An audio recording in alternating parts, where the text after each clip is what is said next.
Hello everybody, my name is Joel, I have ADHD, and you are watching my Let's Play of Revenge of the Tentacle Man, Part 3. What? Day of the Tentacle, Remastered Edition. Here we are with Bernard. I'm out of sorts today because, well, I just saw Bernard reach into his ear and pick out some earwax and then put it in his pocket. He doesn't seem to want to do it again.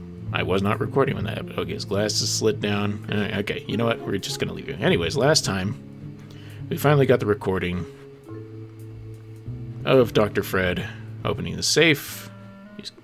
We rescued him from the FBI, of what you can call what we did rescuing. And then we dumped a whole bunch. President Haley, Tentacle steps in. I'm in charge here. I actually have not seen that. I haven't seen all of those, so I hadn't seen that newspaper before. So, anyways, the last thing we did was dump a bunch of ink all over Ed here. Weird Ed. Get out of here. As you can see, he's still a little angry. Hi, Ed. Don't push it, man. Don't make me do something I'll regret. Yes, he's a dangerous man. But since we used disappearing ink on his stamp book... Hey, you fixed it. I guess I can forgive you now. Sometimes I do stupid stuff and I don't even know why. As if my body were being controlled by some demented, sadistic puppet master. Well, we all feel that way sometimes. He's not wrong. We do all feel that way sometimes. Alright. Let's leave him be. I think we've caused him enough trouble. But what we do have here now is our Pony Express stamp, which I want to give to Hoagie. Because there's no way to send the signed document from this time period and have it somehow magically give money to Dr. Fred. But 200 years in the past, we just might be able to make it work. Let me see what this says. Or what Hoagie says about this. It's got a picture of a guy on a horse. Yep, that's about all I know too. Okay, put it on there. Now we have a signed contract, sealed. It's some kind of legal mumbo jumbo. Let's mail it and hope for the best.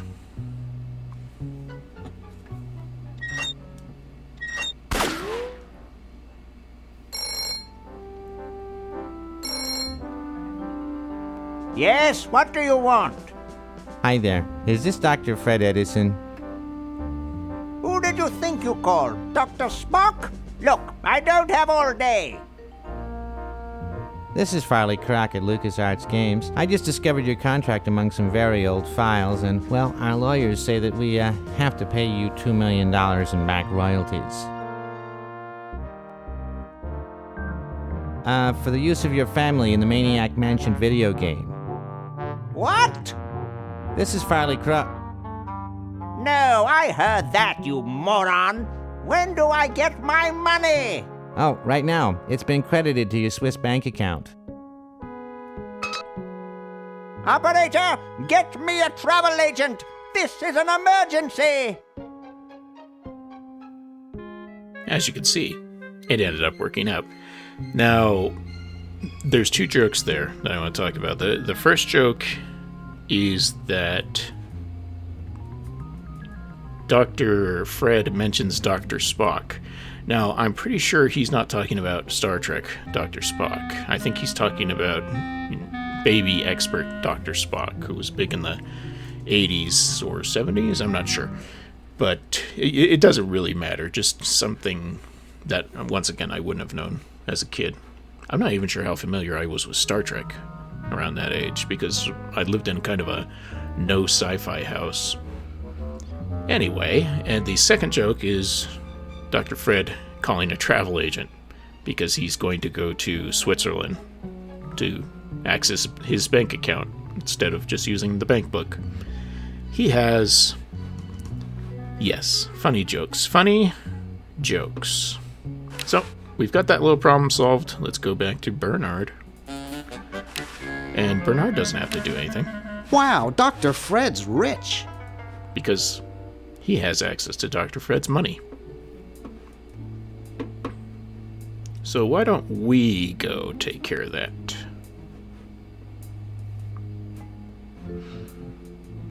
Yeah, he's already out of his little office here. Just use the phone. Couch Potato Shopping Channel, Wanda speaking. I want to buy a diamond. That will be $2 million. Do you have a major credit card? I have a numbered Swiss bank account. What's the number, sir? It's 846-427-35327. Very good, sir. We'll send the diamond by Pronto Post Lightspeed Delivery immediately. Thank you for calling. Now that's service.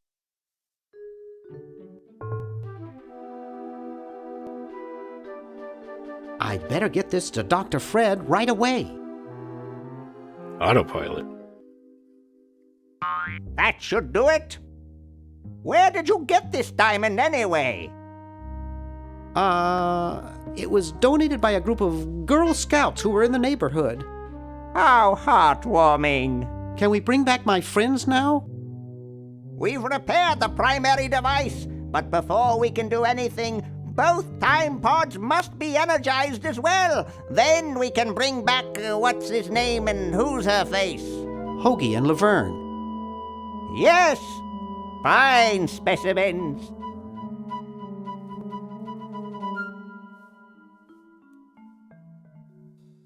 Okay. So, we've solved our problem here on Bernard's side. The unrealistic expectations of how fast a delivery could get to you back in 90 whenever, going on with the instant delivery of that. Little did they know that Amazon would soon have laser drones that project holograms that can be materialized into real devices. I'm sure that's happening somewhere. Anyway, so what else do we have to do with Bernard? Nothing at the moment. There's only one person who is not ready to go back, and it is Laverne. Laverne's still got the problem of not being able to access that grandfather clock because of the Hunter Tentacle. That sounds way cooler than it actually is. Hunter Tentacle. He's coming for you. He's like the Predator, except less attractive.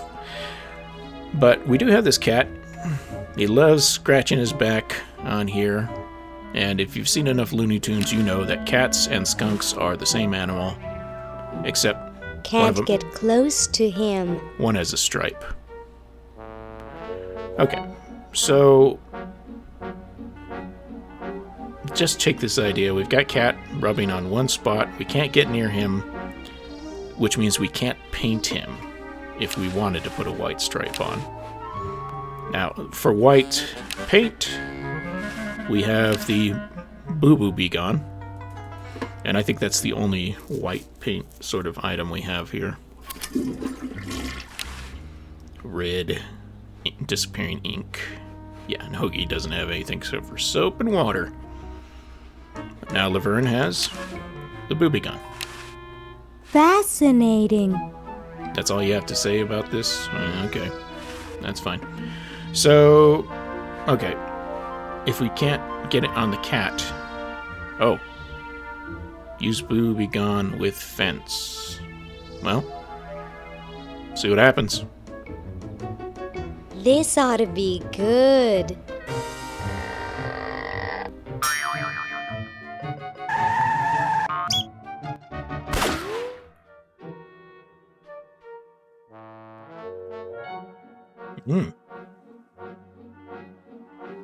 See, this is why you shouldn't paint your cat, because they're eventually going to clean themselves, and then they got that chemical in their mouth. Poor kitty. Gee, I hope that's not lead-based paint. Hilarious. Can we get the cat? I can't get to it up there. Well, we can't bring the humans out. They don't want to go out of their cell. Our cat's up here. Once again, we cannot get to it. There's no way to get up on that little ceiling part, even if you were to go up the chimney. because the windows on the chimney do not open in this time period. And it's a different balcony. We're slightly, above where he would be. Look at the window here. Window here. Just like that. Open? There's no way to open it. Yeah. Why would I want to get through there anyway? It's a 2-story drop to the showroom floor. Oh, I didn't realize that. Okay, go back down the chimney then, jeez.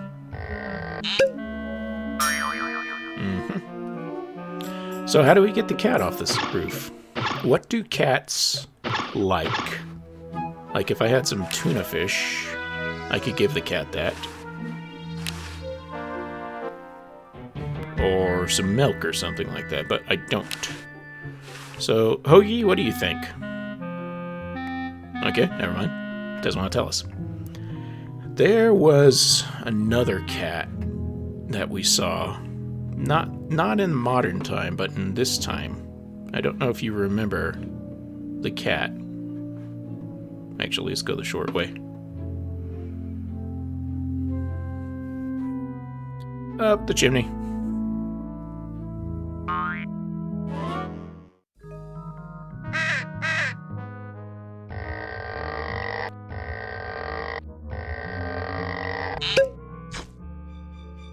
I don't think I've seen that animation before, which is weird because I feel like I've definitely gone up the chimney with Hoagie before. That's weird. Maybe I've only ever gone down the chimney. Anyway, 2 windows. One of them is actually open. That's the one. And here's a cat. Now, this is a brown cat, so we wouldn't be able to use it. Yipe. Also, the cat doesn't seem to like us. But let's see what he's playing with. Cats cannot resist squeaky mouse toys. Yipe. And of course, this cat does not want to share. Cats dig these. Thank you. And what about mangy, flea-bitten, rat-batting mouse muncher? I'm sure it's a nice cat, normally. We were upstairs here before, and we made this cat go away from the mouse for just a second. I don't know if you remember, but if we use Ned's squeaky mattress. No, I want you to sit on Ned's bed. Use it. There we go. See, the cat walks away for a second, so let's go grab. Obviously, there's no way to get to that mouse in time. Once you sit on it the first time, then it says Ned's squeaky mattress. So if I hadn't sat on it before, it wouldn't even indicate that the mattress was a separate part from the bed. Here's Jed's bed. Does it squeak? No. So, easy peasy. Let's just put the mattress on that bed. Right?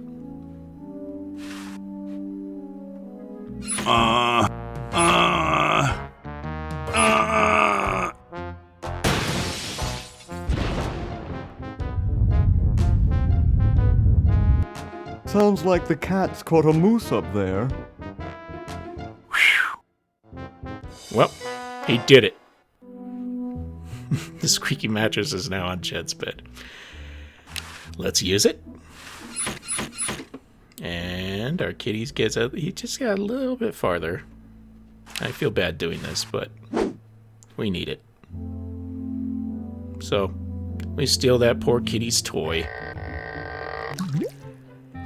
And the reason I left the room is because I can't face the shame of the cat realizing I took his toy. And I'm going to send this to Laverne.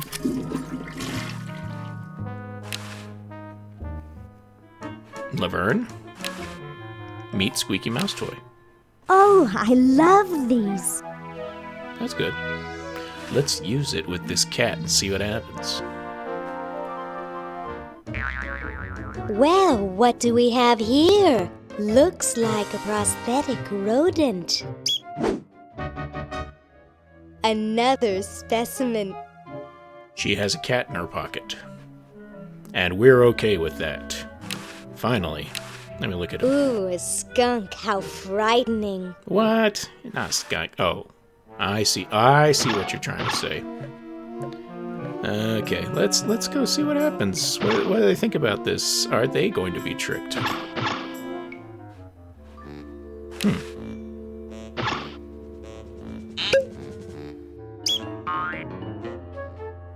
Hey, look, a skunk.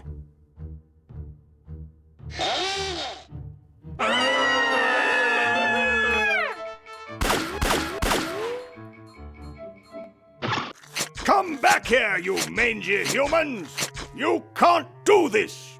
This is an escape-proof facility! Who says you can't learn anything from cartoons, eh, kitty?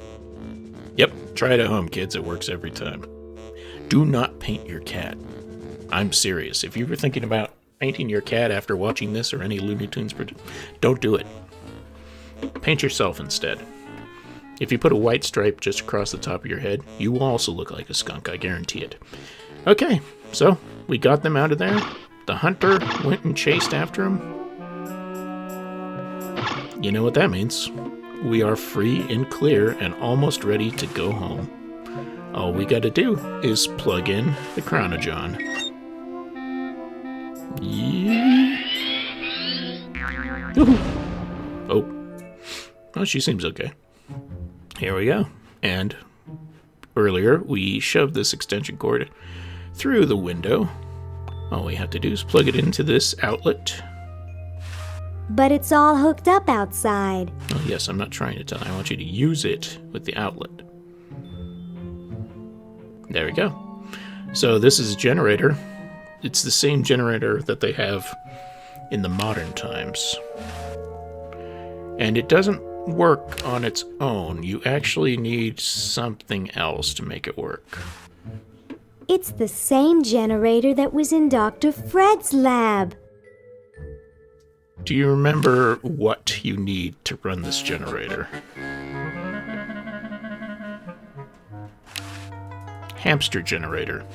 It looks like a generator driven by a treadmill. You need a hamster in order to operate this generator. Now, Laverne, I know for a fact she does not have a secret hamster anywhere. In fact, the only hamster we've seen was the one that Bernard took from Weird Ed's room. Cute little fella. Isn't he? Another problem with having this hamster, especially when Laverne needs it, is you cannot flush organic material into the Chronojon. I don't think I can put that in the Chronojon. Nope. It's against the rules. So how are we supposed to get this hamster back to Laverne, or forward to Laverne, who is ahead of time, in time of us? You have to think of a concept that is pure science fiction, although I know there are places that have things on ice. I'm talking about cryogenically freezing yourself. You've seen Futurama. Very first episode of Futurama, Fry gets cryogenically frozen, ends up in the year 3000. Well, I think it's time we took our little hamster and, oh, hold on. Tentacle amends constitution. Humans now slaves. Wow, that escalated quickly. Anyway, we got a hamster. But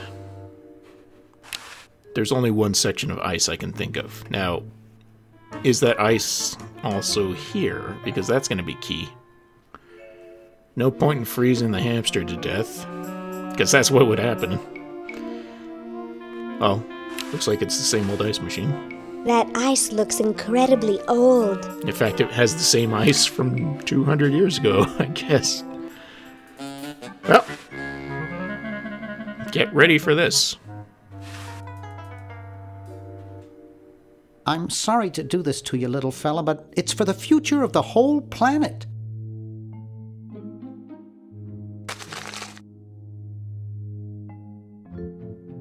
Yep. Let's just close this ice machine. And and walk over here. That way no one will know it was us, but, no one's even checking the ice machine, obviously, if you could put an entire hamster in there. It's closed on this side now. Open. Look. Looks like there's some kind of rodent down there. What could it be?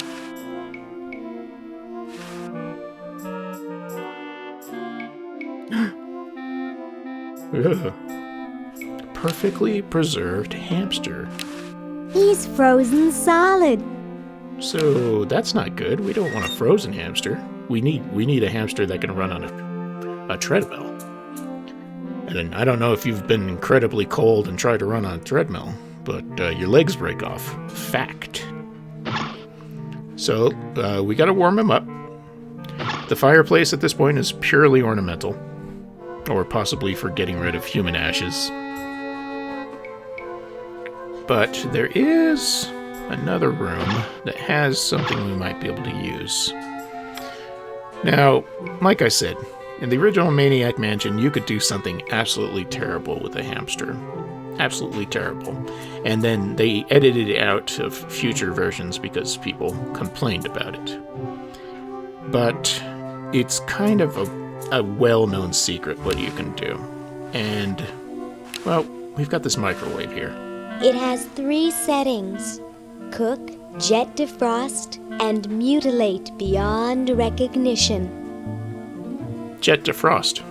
I mean, that's what we want, right? We want to defrost this little hamster. I'm sure it'll be okay. Right?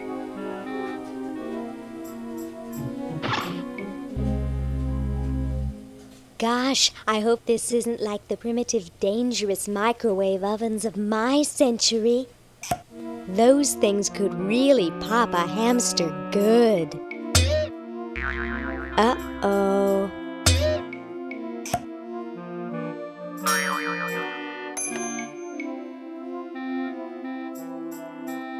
Good. Still alive, just a little toasty.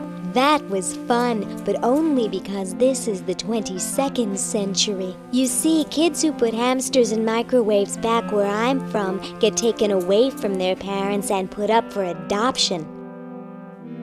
So don't do it. It depends on a lot of factors whether they actually get put up for adoption or not. Sometimes you're little Michael Myers and sometimes you're rich and white.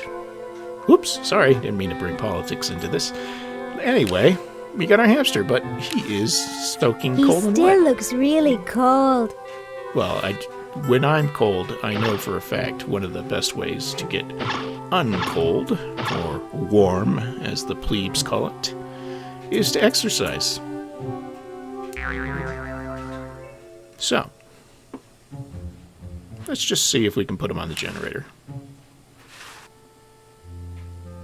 He won't run, he just shivers.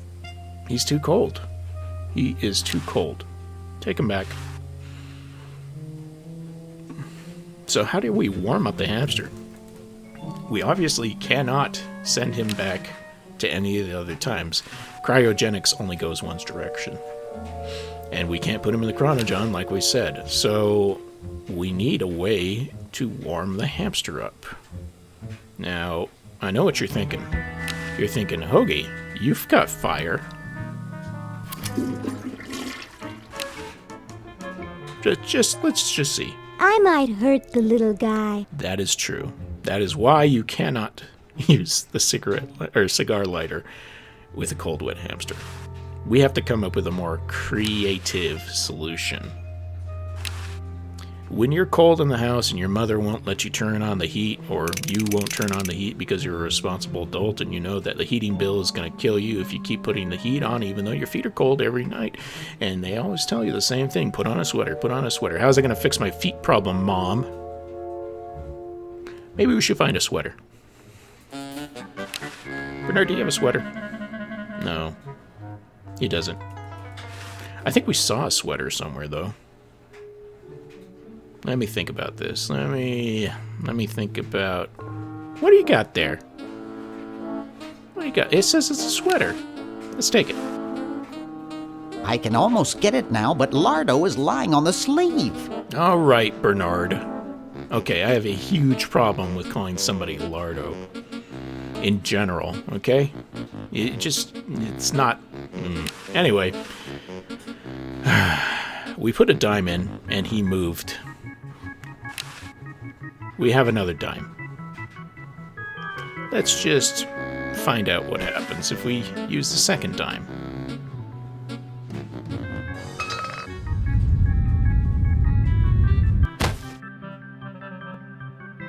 It's a heavy sleeper.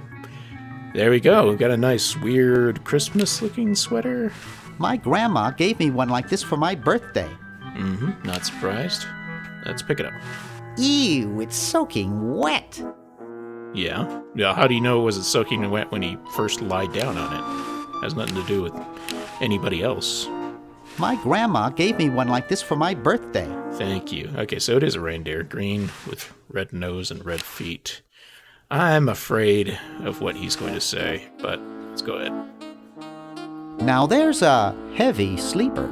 Okay, yeah, that's the joke he made before. Now I remember. Lardo is way worse than calling somebody heavy. Okay, so we have a sweater. We could try sending it to Laverne. I don't think I can put that in the Chronojon. I don't know why he says that, because this is definitely inorganic, unless it's got tiny, everything's got tiny little organisms on it.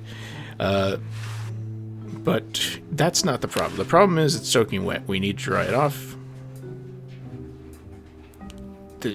This whole video game is anti-fire. Anti-fireplace, anti-fire. Fire. Can I give you the sweater? Maybe it'll dry it off with your face. Wrong size. No. Well, never mind. He is much shorter. No, we're gonna have to find a way to dry clothes off. How do you dry clothes off nowadays? Oh, I can hang it up outside. I can make it into a kite, just like Ben Franklin did. No, we're not gonna do that. Instead, we're gonna go in this little room, and look, a dryer. It's a coin-operated clothes dryer. That's right, a coin-operated clothes dryer. Well, let's put it in. There you go, close the door, and let's start it up. It's a coin-op. Oh. What does that mean? You put quarters into the dryer there. I need quarters. Do I have any quarters? I just used my last dime. I had $2 million and 20 cents. And it's all gone now. Alright. So, now we're gonna have to take another logical leap. Crowbar. How you doing? Neat. We're doing neat, apparently.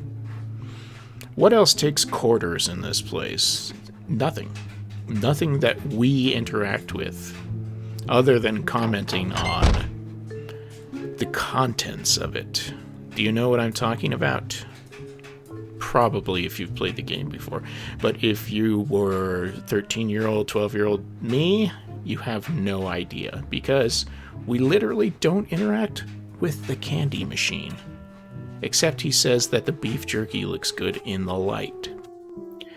The only person who interacts with the candy machine is Dr. Fred in the very beginning of the game, where he's putting quarters in and talking to Laverne and Hoagie about the tentacles he has tied up in the basement.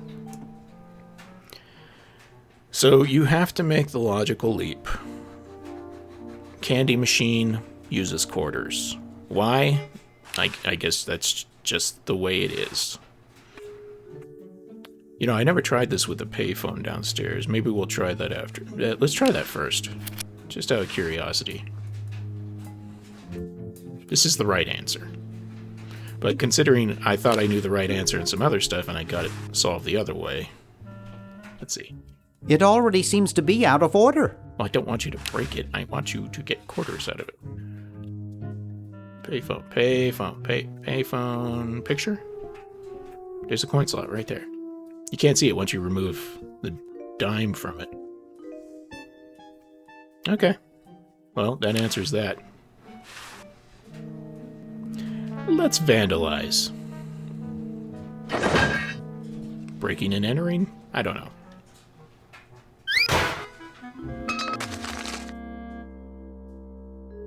Now that is a lot of moolah.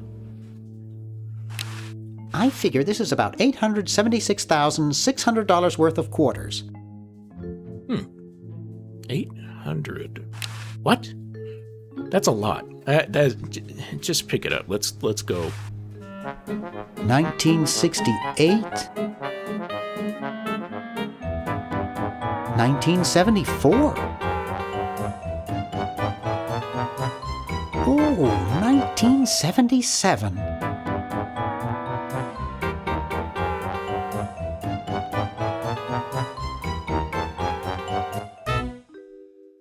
Well, everyone's dead, thanks to Bernard taking his ADHD to the next level. That is definitely something I have done with ADHD, where I'll just be like trying to organize my change or whatever and start looking at the years and put them in order by years and all this stuff like that. Like, you can't stop your brain. It feels good to organize that way. Right, here we go. Say it again. How much? I figure this is about $876,600 worth of quarters. 876,000 times 4. Because that's how many quarters it takes to make $1. Anyway, so we've got the quarters. We've got the machine. What we're going to do now is a reverse cryostasis or whatever the thing I was saying before. I'm sorry, I've gone loopy because I'm like having too many memories of stacking quarters. Let's get started. This might take a while.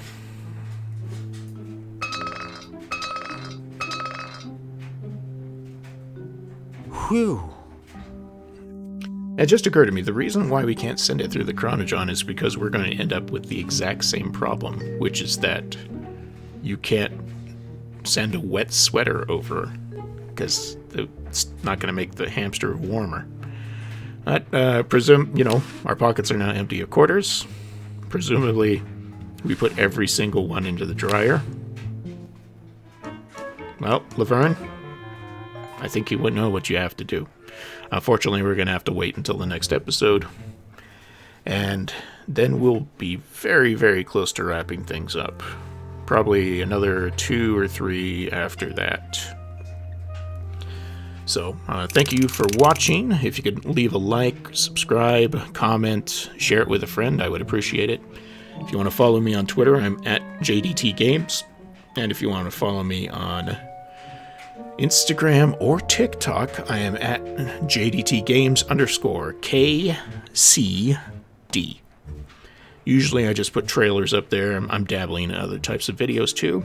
I also stream on Wednesdays, scheduled to be decided permanently.